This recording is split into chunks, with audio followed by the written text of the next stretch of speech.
You know the feeling? You're so close to buying those concert tickets, or you're just trying to log into an account, and bam, you hit this wall. This weird, kind of frustrating little checkpoint that asks you a very, very strange question. Verify you are human? Yeah, that phrase. We see it so many times we barely even read it anymore, right? We just click the box, find the traffic lights, try to figure out what that squiggly word says, and then we move on. But have you ever actually stopped and thought about it? I mean, seriously, why? Why does the internet, a thing literally built for us, constantly seem to doubt that we're actually, well, us? That's the question we're going to dig into. What even is this test? Where did it come from? And maybe most importantly, where is it going? Okay, so to really get this, you've got to stop thinking of it as just a little puzzle or a checkbox. It's not really a feature. It's a defense mechanism. A better way to think about it is like a bouncer at the front door of a website.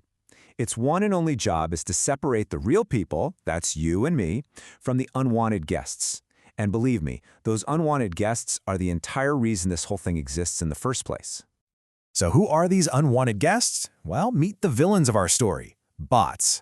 These are basically automated software programs that just roam the internet doing things way, way faster than any human ever could. And a lot of them are up to no good. Back in the early days of the web, these malicious bots were just running wild.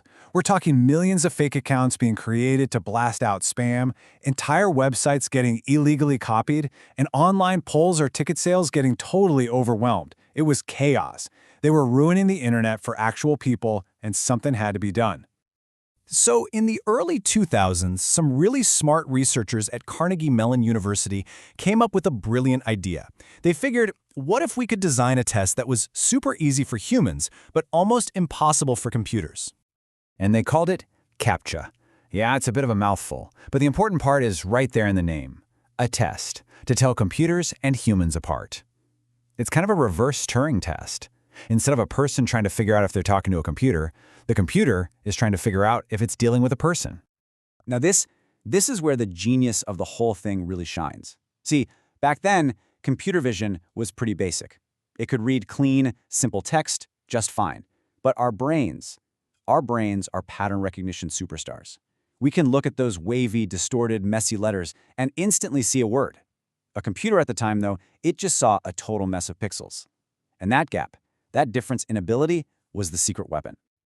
But here's the thing about technology, right? It never ever stands still. As AI and computer vision got smarter, the bots started to learn how to read the squiggly text, and so began this constant cat-and-mouse game, this technological arms race. The test had to keep evolving to stay one step ahead. So we went from that original distorted text to something in 2007 called reCAPTCHA, which had this amazing hidden agenda we'll talk about in a second. But then bots got even smarter, so the test shifted to recognizing images. Yep, that's all you clicking on fire hydrants and crosswalks.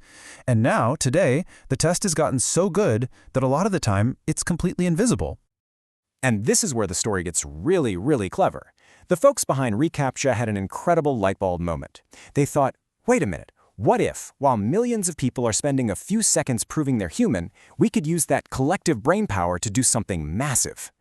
Here's how they pulled it off. The system would show you two words. One was a word it already knew, that was the control. The other was a fuzzy word from an old scanned book or a newspaper that a computer couldn't figure out. If you typed the control word correctly, the system basically said, okay, I trust you, and it would record your answer for the unknown one. And just like that, millions of us, without even realizing it, helped digitize massive archives for projects like Google Books, one little word at a time. But that was then. That whole cat-and-mouse game has reached a totally new level today. The challenge isn't about identifying text or pictures anymore. It's a lot deeper. Just look at this. Modern AI has become ridiculously good at solving the very puzzles that were designed to trick it. An AI today can spot objects in a photo or read messed up text faster and more accurately than most of us can. So yeah, the old tests, they're basically useless now.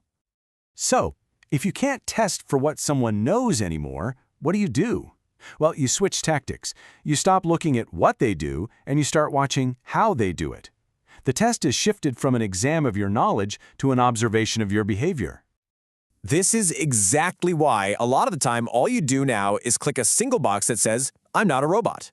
In that split second, the system isn't watching that you clicked, it's watching how you moved your mouse to the box. A human's mouse movement is never a perfect straight line. It's got tiny, subtle curves. It's analyzing the rhythm of your typing, your browsing patterns on that site. All of these tiny, subconscious human imperfections are, for now, what give us away. And all of this leaves us with a fascinating and maybe a little unsettling question for the future. As AI gets even better at faking it, not just what we know, but our little quirks, our behaviors, our imperfections, how are we going to prove we're real? What's the next test when the line between a human and a machine gets so blurry you can barely see it anymore?